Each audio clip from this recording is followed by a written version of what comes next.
Bismillahirrahmanirrahim. Assalamualaikum warahmatullahi wabarakatuh. Selamat sore, salam sejahtera untuk kita semua. Om Swastiastu, Namo Buddhaya, salam kebajikan. Salawat wassalam ala Rasulillah. Alhamdulillah, pada siang hingga sore hari ini kami berdiskusi dan juga membahas tentang biaya penetapan haji.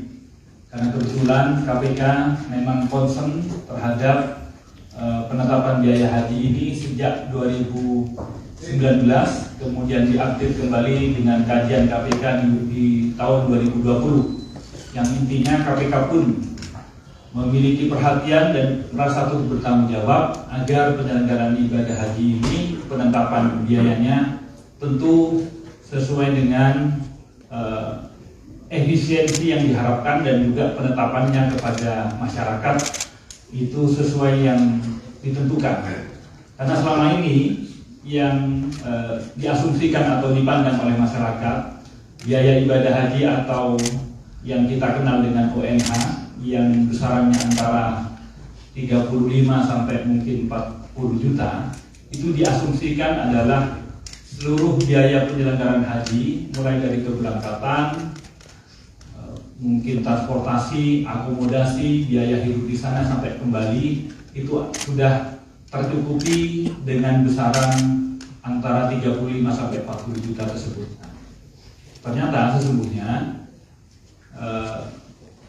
ONH itu yang ditetapkan oleh negara merupakan komponen yang di dalamnya memang ada ONH yang dibebankan kepada masyarakat, pada umat, pada jamaah, tapi juga ada nilai manfaat karena pembayarannya yang kemudian dikelola oleh BPKH dalam tempo yang mungkin puluhan tahun, 10, 20, bahkan 30 tahun, tentu ada nilai manfaatnya. Tetapi kalau kemudian ditotal antara ONH dan nilai manfaatnya masih belum memenuhi biaya ibadah haji yang sesungguhnya, yang memang ditentukan oleh pemerintah sesungguhnya adalah sekitar 98 juta. Sehingga ketika Kementerian Agama kemarin mengumumkan rencana ONH di 2023 senilai 69 juta, mungkin masyarakat merasa terkejut. Nah, karena selama ini tidak tersosialisasikan secara jelas sesungguhnya masyarakat itu apakah selama ini sudah memenuhi kebutuhan biaya ibadah haji secara keseluruhan. Itu yang perlu kami tegaskan. Karena KPK sejak 2019 sampai 2020 memang concern dan telah melakukan beberapa kajian, nanti akan dijelaskan secara detail oleh Deputi Pencegahan KPK yang telah memiliki banyak temuan sebelumnya.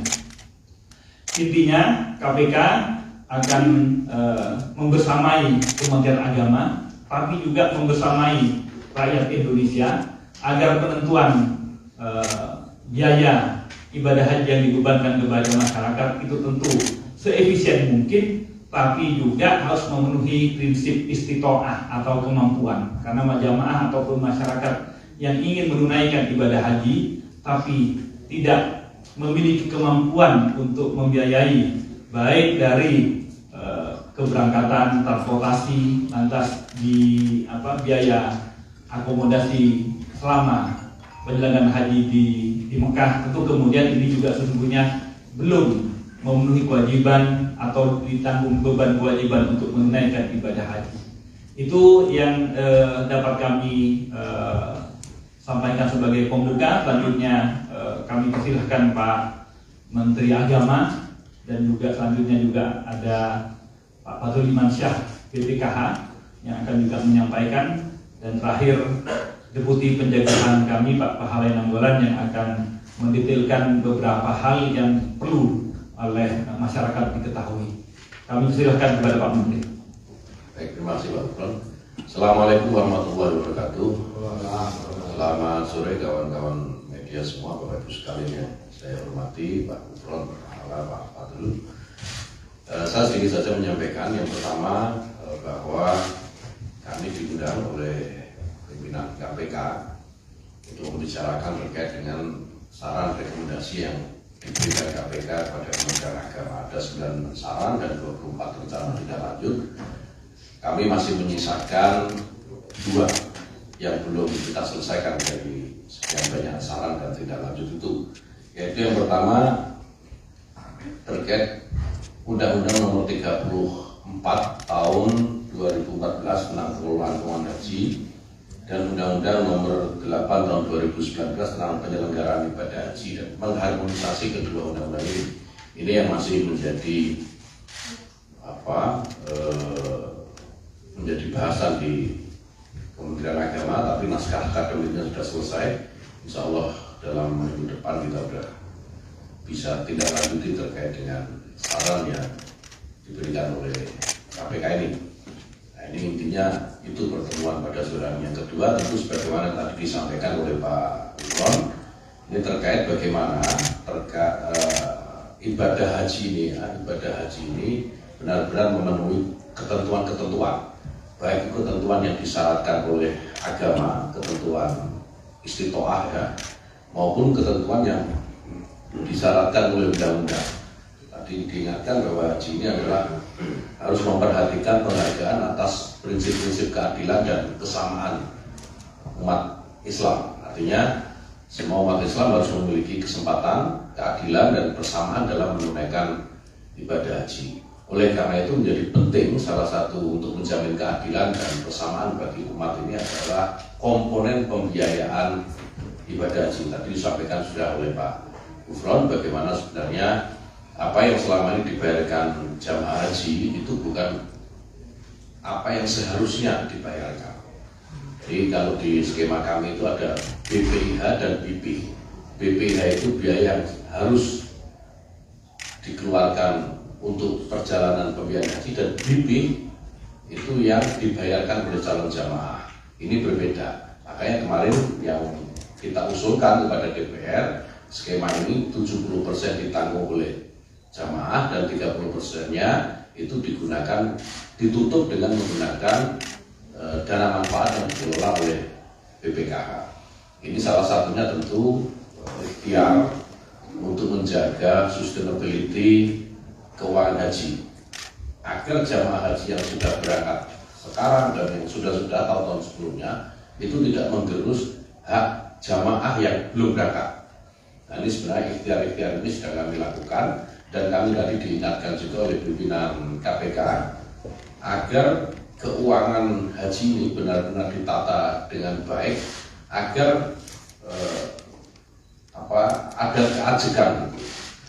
Kalau memang harus naik, itu naiknya harus terstruktur ya, sehingga jamaah itu bisa memperkirakan yang belum berangkat kira-kira harus nambah berapa. Secara otomatis di dalam pikiran calon-calon jamaah sudah bisa mengkalkulasi sendiri. Nah, itu tadi yang diingatkan oleh pimpinan KPK, dan insya Allah kami di Kementerian Agama bersama BPKH akan segera menindaklanjuti apa yang tadi direkomendasikan oleh KPK. Dan ketiga, kami bersyukur tadi sudah ada komitmen dari pimpinan KPK untuk terus memberikan supervisi pada Kementerian Agama dalam memberikan pelayanan kepada umat, terutama pada pelaksanaan pelayanan ibadah haji. Saya kira ini.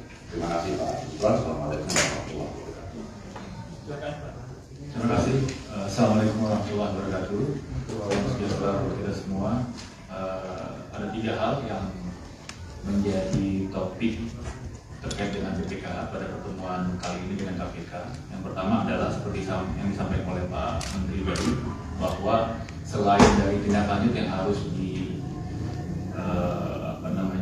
dipenuhi dari sisi Kementerian Agama, dari kami juga BPKH juga ada beberapa tindak lanjut yang merupakan hasil kajian dari KPK terkait dengan salah satunya adalah harmonisasi undang-undang pengelolaan keuangan haji dan pengelolaan ibadah haji itu sendiri. Jadi saat ini alhamdulillah dari sisi BPK sudah terus yang kami laporkan kepada KPK, dan alhamdulillah KPK juga sudah menerima dengan baik. Mudah-mudahan ini menjadi seperti yang disampaikan oleh Pak Menteri tadi, bahwa nanti kedepannya akan ada naskah akademis yang akan menjadi referensi bagi harmonisasi terhadap kedua undang-undang yang terkait. Itu yang pertama. Yang kedua adalah KPK pada prinsipnya yang kami tangkap ya Pak Ketua, Pak Wakil Pimpinan, bahwa pada prinsipnya mendukung apa yang disampaikan oleh Kementerian Agama bersama dengan BPKH terkait dengan BP ya.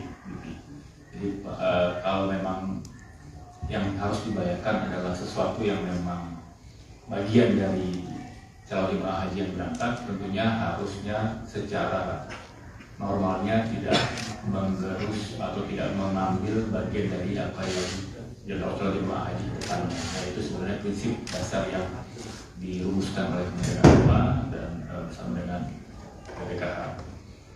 Jadi itu yang kedua. Yang terakhir, sebagai tindak lanjut dari pertemuan kami dengan KPK sebelumnya, bahwa hingga saat ini KPK terus berkomitmen untuk mengawal setiap kegiatan investasi baik di dalam negeri maupun di luar negeri, karena kedepannya kita akan berusaha untuk mensupport ekosistem pengkajian di luar negeri sehingga otomatis nanti akan dapat memberikan kontribusi terhadap efisiensi dari biaya haji di Arab Saudi. Insya Allah akan bermanfaat bagi seluruh calon jemaah haji yang akan berangkat ke depannya. Saya rasa itu. Terima kasih.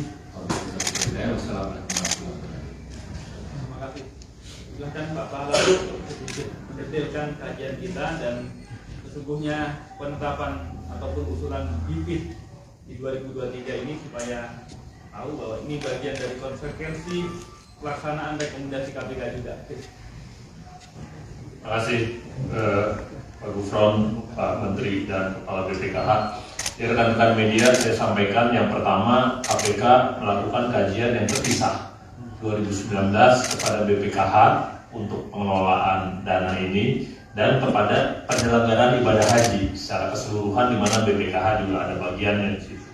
Dan tim KPK waktu itu ke Saudi, Pak Menteri juga gitu. Jadi kalau dari KPK kita lihat bahwa ada 3 item. Yang pertama, efisiensi penyelenggaraan haji di dalam negeri. Yang kedua, efisiensi di sana. Dan yang ketiga, optimalisasi pengelolaan dana di BPKH. Jadi itu 3 yang kita lihat.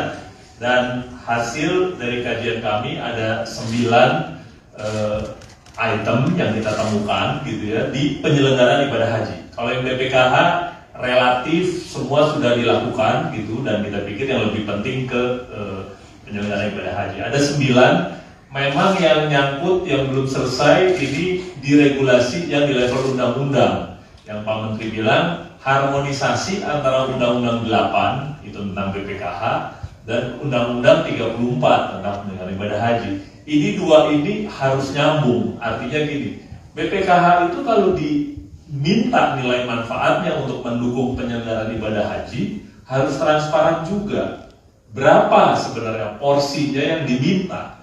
Jangan seperti praktek sekarang, pokoknya jemaah harus berangkat dulu. Kalau ada kenaikan dibicarakan, ada kepres, kan gitu ya.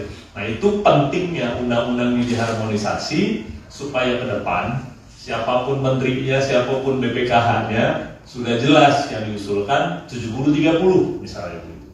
KPK tidak terlibat di angkanya berapa sebenarnya karena kita pikir itu keputusan dari pemerintah, tapi kalau ada angka yang disebut begini mekanismenya, maka buat BPKH jelas, buat Kemenak jelas, tapi buat jemaah lebih jelas lagi. Yang seperti Pak Menteri bilang, jangan dia kaget tiba-tiba sekarang diusulkan naik hampir 2 kali lipat, semuanya kaget. Nah, Bapak Ibu sekalian, yang pertama saya sampaikan temuan yang belum ditindaklanjuti secara final adalah harmonisasi Undang-Undang 2 ini. Dan ini menjadi banyak kaitannya dengan item-item berikutnya. Nah sekarang naskah akademiknya sudah sampai gitu, dan kita akan lihat terus sampai mana selesainya, karena kita bilang ini menjadi panduan yang secara fundamental untuk penyelenggaraan ibadah haji ke depan. Sekali lagi, siapapun menterinya, siapapun BPKH-nya, itu jemaah bisa lihat secara jelas seperti apa. Dan yang salah satu contoh yang kita sampaikan tentang efisiensi internal. Temuan kita bilang penetapan petugas haji tidak optimal dan tidak transparan untuk dua, terutama petugas pembimbing ibadah haji, gitu ya, baik yang di Arab Saudi, di kloter, dan tim pembimbing haji daerah. Kita bilang ini beban kerjanya dilihat, sehingga kita tahu berapa orang ini sebenarnya. Yang daerah juga diseleksi. Jangan karena ini daerah maka kepala daerah dan keluarganya ikut, gitu kan? Ini yang kita bilang. Dan sekarang kita minta Dirjen PHU untuk buat regulasi, dan ini sudah dibuat. Gitu. Terima kasih Pak Menteri, karena kita tahu ini pasti dampaknya besar, Pak. Kebiasaan yang bertahun-tahun yang atas dinas ini, Pak, TPHD terutama tim pembimbing haji daerah ini sekarang sudah diseleksi berdasarkan kompetensi. Efisiensi di luar yang kita lihat adalah proses penyediaan barang dan jasa haji di Arab Saudi belum memenuhi prinsip pengadaan barang jasa yang di sini. Tapi sekali lagi tadi kita juga dapat pemahaman bahwa kadang-kadang memang susah juga kita di sini dengan di sana itu beda. Dan kalau Pak Gufron bilang ini waktu yang sama jutaan orang datang ke sana. Jadi pilihannya kalau mau ambil nggak mau ya udah. Nah akhirnya ini yang kita soroti. Tapi paling tidak kita minta Dirjen Penyelenggaraan Haji dan Umroh ada dong aplikasinya yang kita bisa lihat, Pak. Nah ini udah dibuat namanya Sepakat. Jadi semua pengadaan barang jasa haji itu Bapak Ibu sekalian bisa tanya ke Pak Dirjen apa saja yang dibeli, berapa di aplikasi yang namanya Sepakat. Ini salah satu upaya kita untuk mendorong transparansi di sana. Dan Bapak Ibu sekalian, untuk angkanya kita kasih gambaran di tahun 2022. Kenapa sekali lagi undang-undang harmonisasi ini penting? Di tahun 2022 terbit Kepres 5 tahun 2022 tentang penyelenggaraan ibadah haji. Yang dia sebutlah itu bahwa besaran yang dibayarkan jemaah secara rata-rata dari embarkasi Aceh sampai Makassar itu 39,8 juta rupiah per orang. Besarannya ditetapkan oleh Kepres 39,8. Waktu itu BPIH penyelenggaraan ibadah haji sekitar 81,7 juta. Jadi dari situ terlihat bahwa proporsi jemaah itu 48% dan proporsi dari BPKH nilai manfaat ini hasil pengelolaan dananya itu sekitar 52% waktu itu. Tapi 2 bulan kemudian terbit Kepres baru karena biaya di Arab meningkat. Oleh karena itu waktu Kepres nomor 8 tahun 2022 dikeluarkan, proporsinya jadi berubah. Bahwa dari jemaah tetap 39,8 juta, tapi besaran penyelenggaraan ibadah haji menjadi 98,3 juta. Waktu itu diputuskan jemaah tidak menambah apa-apa. Sehingga nilai manfaat yang diambil dari BPKH tadinya hanya 4,2 triliun, karena ada kenaikan di sana jadi 5,4 triliun. Nah ini ditetapkan yang Kepres, bereaksi atas situasi saat itu. Akibatnya jemaah hanya menanggung 40% dari biaya perjalanan ibadah haji. Sementara itu BPKH atau nilai manfaat dan dana efisiensi itu menanggung 59 atau hampir 60%. Nah kondisi ini yang kita bilang kalau diteruskan begini tinggal menunggu waktu kapan maka dana BPKH akan habis nilai manfaatnya. Sekarang hanya 15 triliun kurang lebih nilai manfaat yang ada di BPKH. Kalau terus 60% disubsidi, katakanlah dalam tanda kutip jemaah, itu maka akan habis. Itu yang BPKH sudah kita minta lakukan kajian sustainabilitas dana haji tahun 2020 dan sudah dilakukan. Sudah kelihatan gambarannya, apalagi Pak Gufron izin mungkin 2039 Pak ya. Haji 2 kali. 2027. Haji 2 kali. Nah itu berarti semakin banyak lagi BPKH harus mengeluarkan dana akumulasi nilai manfaat yang untuk menutup di 40-60. Ini yang sekarang diusulkan menjadi terbalik. Jadi jemaah menanggung 70, itu nilai manfaat 30. Kalau 30% ini jelas ada di undang-undang, dari BPKH juga tenang Pak. Dia tahu gitu, kalau jemaah haji yang dinaikin sekian saya harus setor nilai manfaat. Dan jangan lupa nilai manfaat ini bukan punya yang mau berangkat aja, yang nunggu yang lebih banyak. Gitu. Jadi kalau dihabisin sekarang, nanti yang nunggu repot. Oleh karena itu, KPK mendukung dengan syarat efisiensi di dalam negeri, efisiensi di luar negeri, optimalisasi pengelolaan dana haji, dan masyarakat juga pada saat yang sama kita dorong transparansi komposisi biaya. Itu karena 40-60 seperti tahun 2022 kami pastikan bersama BPKH juga kita hitung simulasinya tidak akan berlangsung lama. Saya pikir itu, terima kasih.